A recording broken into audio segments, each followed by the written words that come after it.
Hey, everybody. Kimberly Lynn with HypnoPro Accelerator. I am here with my favorite partner, Whitney Christina. How are you today, Whitney? Good. How are you, Kimberly? Looking great. You too. I'm doing fantastic. It is 2025 and I'm getting excited for the year. And so today we have a very special guest, Niki Hankins. She is a true Texan. She is no dumb blonde. She prides herself on showing up with integrity and offering clarity to all clients that walk through her door.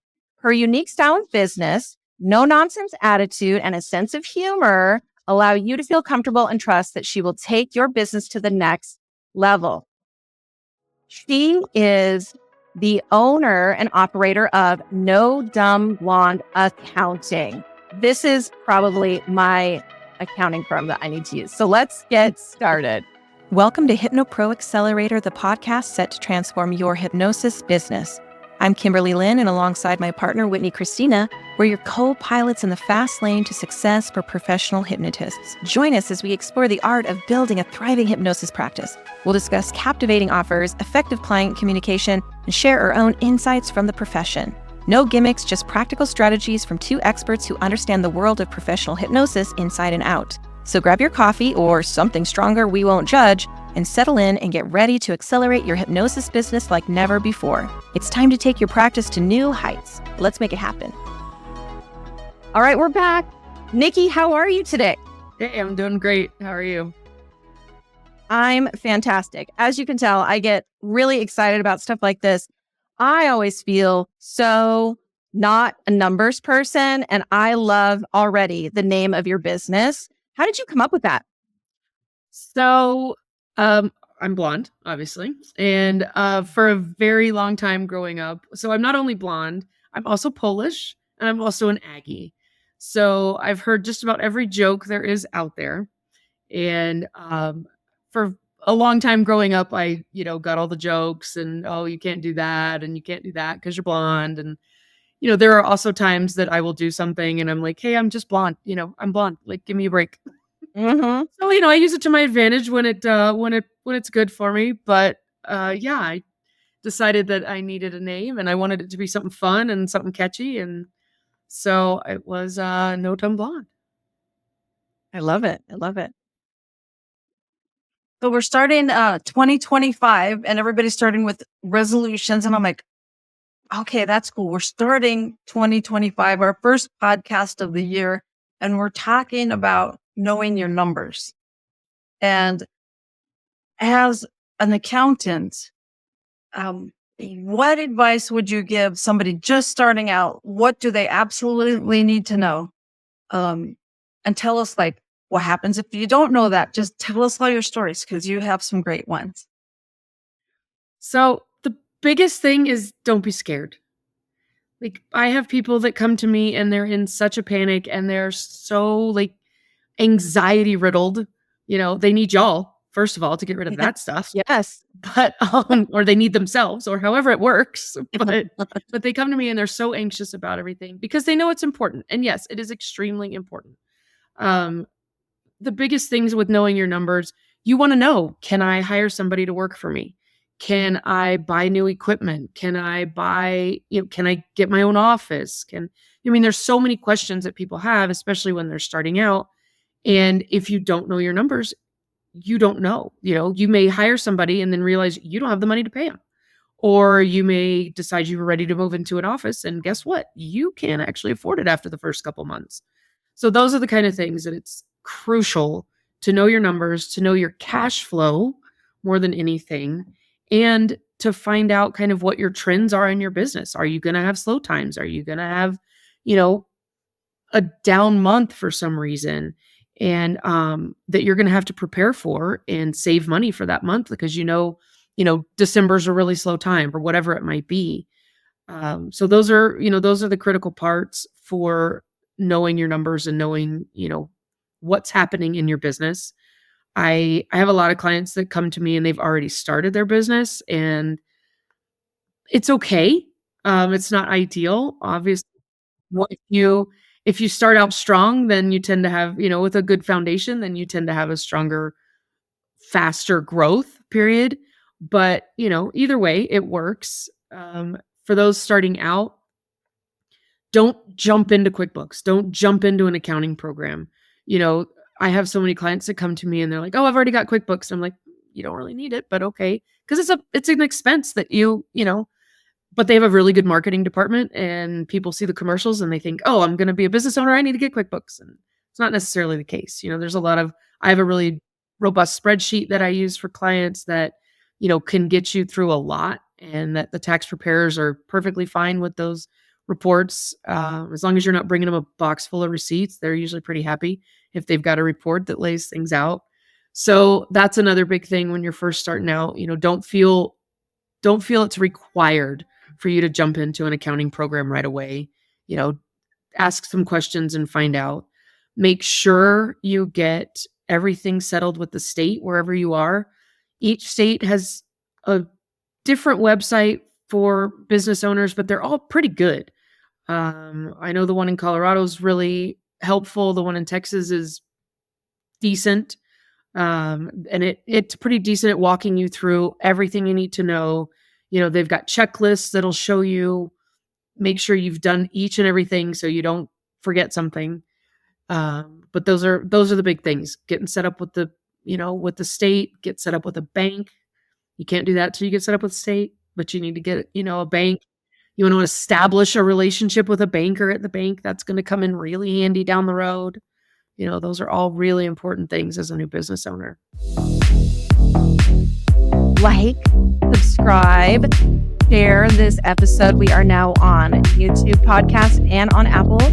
And we cordially invite you to join Whitney and I the third Tuesday of every month for our Power Hour, where we do some free business training, all the stuff that you didn't learn in your hypnosis certification. We cover those kinds of things. And so it's coming up very soon. So you can check it out on our website. As hypnotists, one of the things that we like to talk about is, what do you wish you would have known then if you could tell yourself anything you know now? So I really appreciate the tips that you're giving us, because if we had known then what we know now, and if you can just start, like you said, start strong, you finish strong. And the other thing, this is just personal opinion, but if you don't want to be a hobbyist, if you want to have a real business, then you need to treat it like a real business. And this is what real businesses do. And I have worked with Nikki, and I've had those panic moments. And she's also like, "Okay, no, we're going to be good. It's going to be fine." And I know, like, just keeping track of it and keeping on top of it. It's easy. It's quick. But Nikki, what else do you wish we knew before we come to you with our box of receipts? Track your mileage. Track your mileage. That's my soapbox that I get on all the time. Especially now in 2025, they're up to 70 cents a mile. It's crazy. So if you're not tracking your mileage, you are throwing away a lot of money.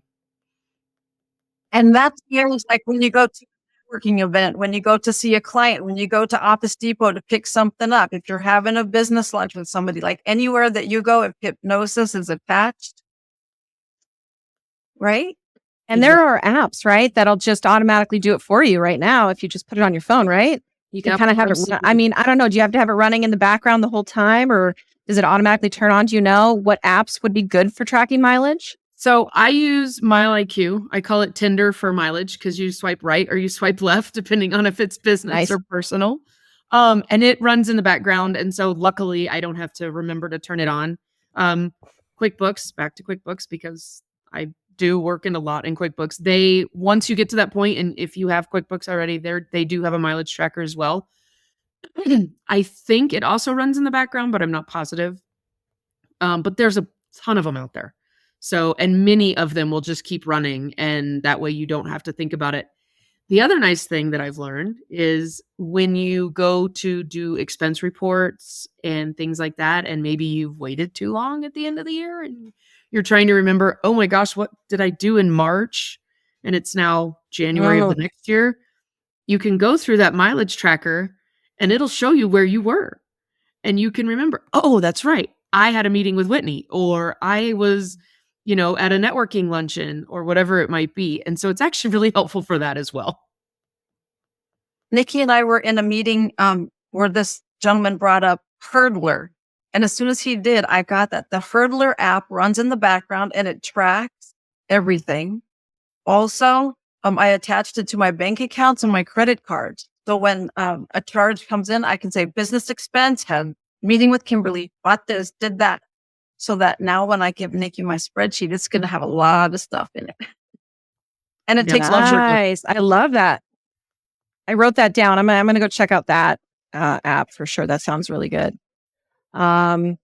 So Whitney kind of stole my thing. What do you wish we knew? But let me ask this. What do you think for brand new business owners, small business owners, like solopreneurs, is kind of the biggest roadblock for them to getting started right, to doing it as a business instead of as like kind of a hobbyist? Like, what do you think is preventing them from really accessing?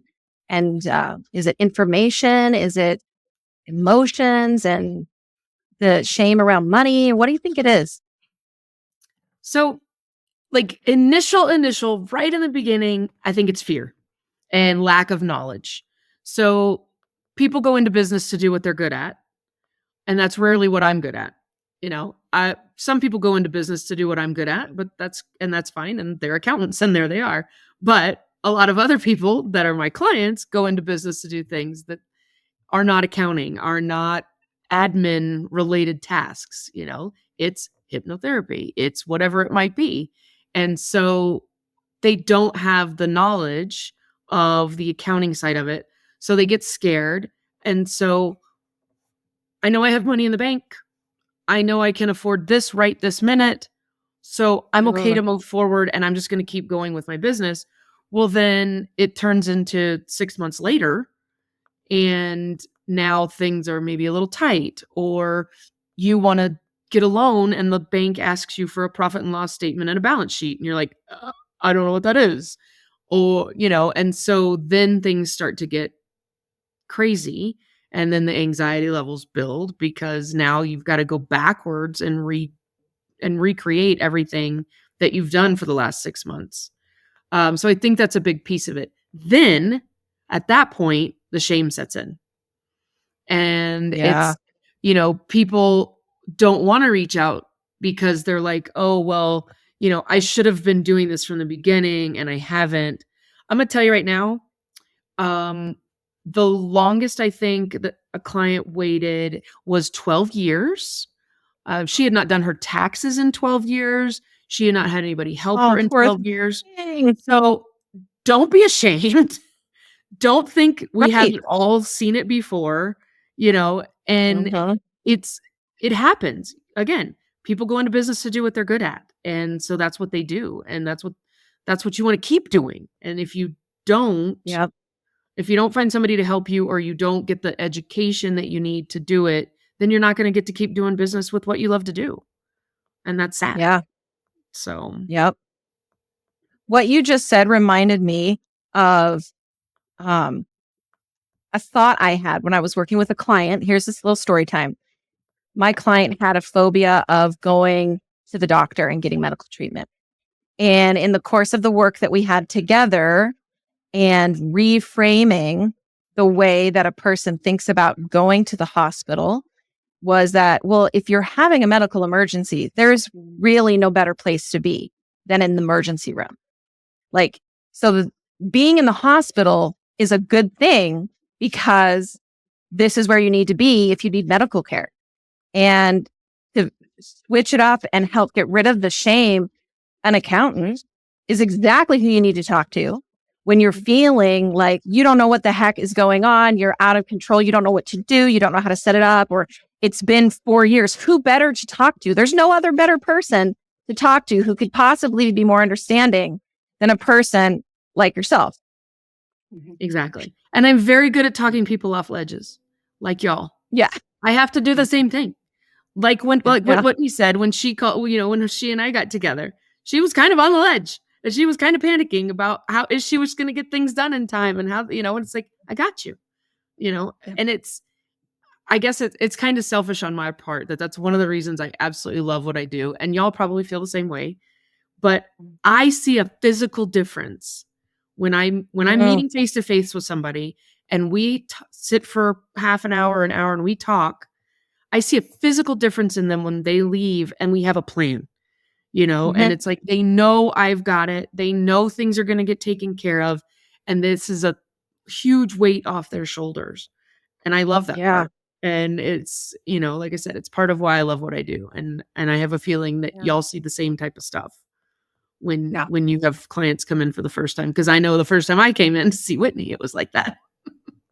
Yeah. No, it really is very similar.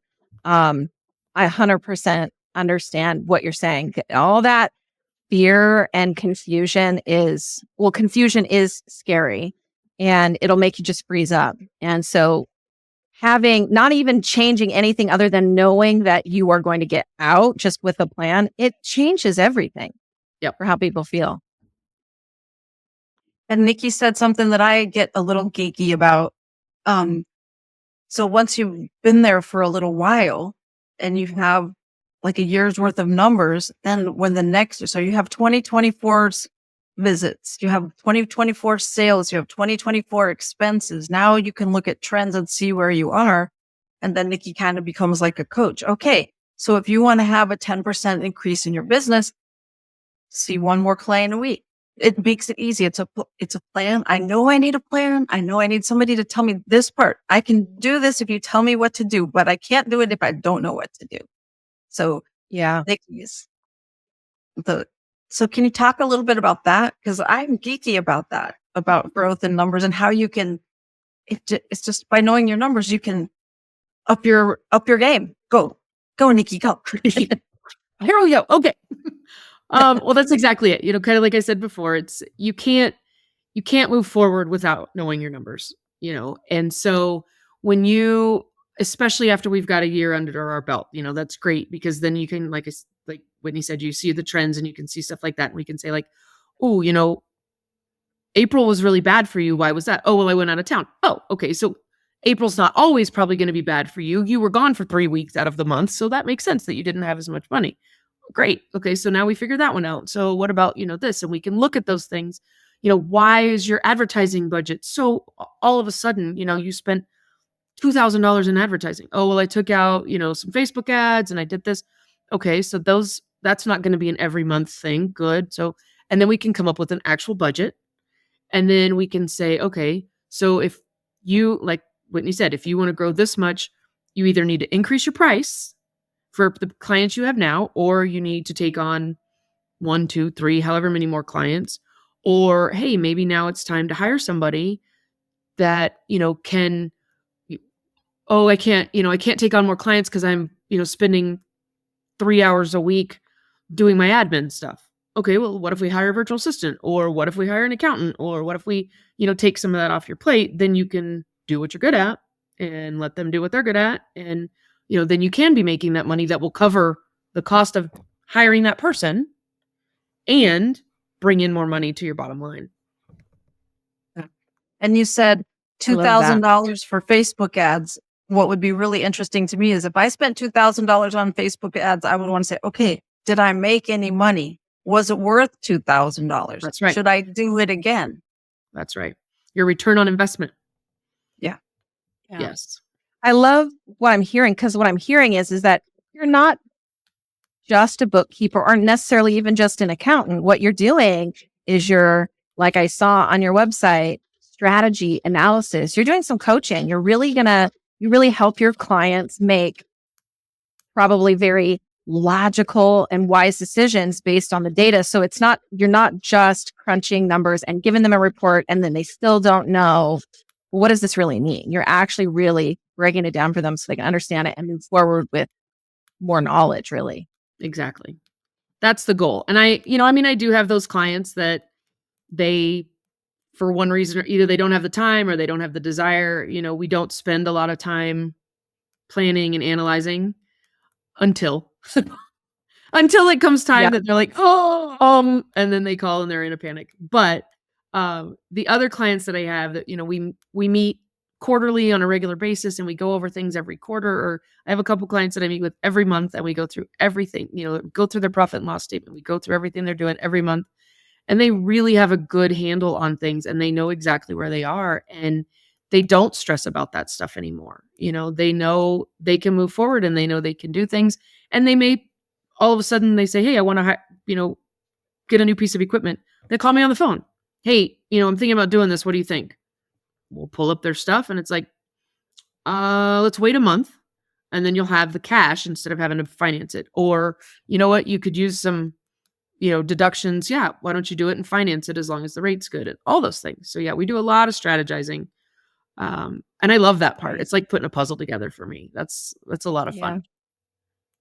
I know. And we've kind of like this thought that I'm going to share. It's kind of been, I've been hearing it kind of come up from the beginning of this episode here. One of the things I did not know would be a thing is that there would be up months and down months in my industry as a professional hypnotist. I did not realize that there is a real sales cycle. It's very similar to the main economic sales cycle. I think there's a few other things that affect it too, but really selling any kind of self-help, personal transformation it's not the same from month to month. And I think a lot of people who are just getting into this profession probably don't know that. And so, you got to really plan, because December is not the greatest month. Yep. You need to know people your stop numbers. spending money on themselves and start spending money on other things. And, I was very surprised as I started to get more clients in multiple industries. I have yet to find an industry that doesn't have a season, that doesn't have the ups and downs. Even accounting, this time of year, I am at my busiest, and that's when the most people call me in a panic because they realize they haven't done anything for the year before. So this is, not only is it my busy time with the clients I already have, but it's my busy time with getting new clients, and then right after taxes are done, I have my normal clients, but I don't really get any new clients at that time. So I have yet to see an industry that doesn't. And it's fascinating to kind of figure out why, and what causes those things. But yeah, and you got to plan for that, like you said, because if you're not, then you're not going to make rent, or if you have payroll, you're not going to make payroll, and that's not good.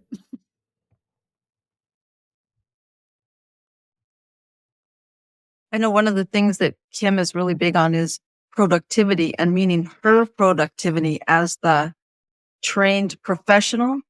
And when I was in the hospital world, it was working to the top of your license. So you want the hypnotist doing the hypnosis. And Kimberly's been saying, okay, so I think I really need an assistant, because if I'm doing this and I'm doing this admin stuff, is it really worth, like, here's how much my sessions are, and is this time really worth it? But you have to do admin stuff. So again, it's all the numbers. Well, you have to consider the time value of money, and it's for everything, but that's exactly right. You have to think of, okay, if I'm charging this much per hour when somebody is in session with me,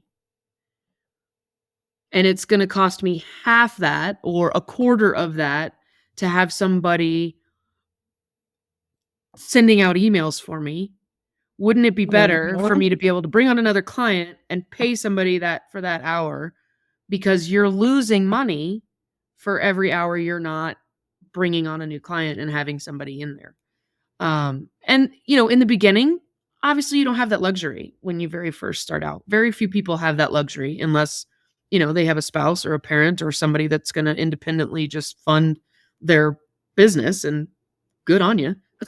But reality is, in the beginning, you're going to have to do those things on your own.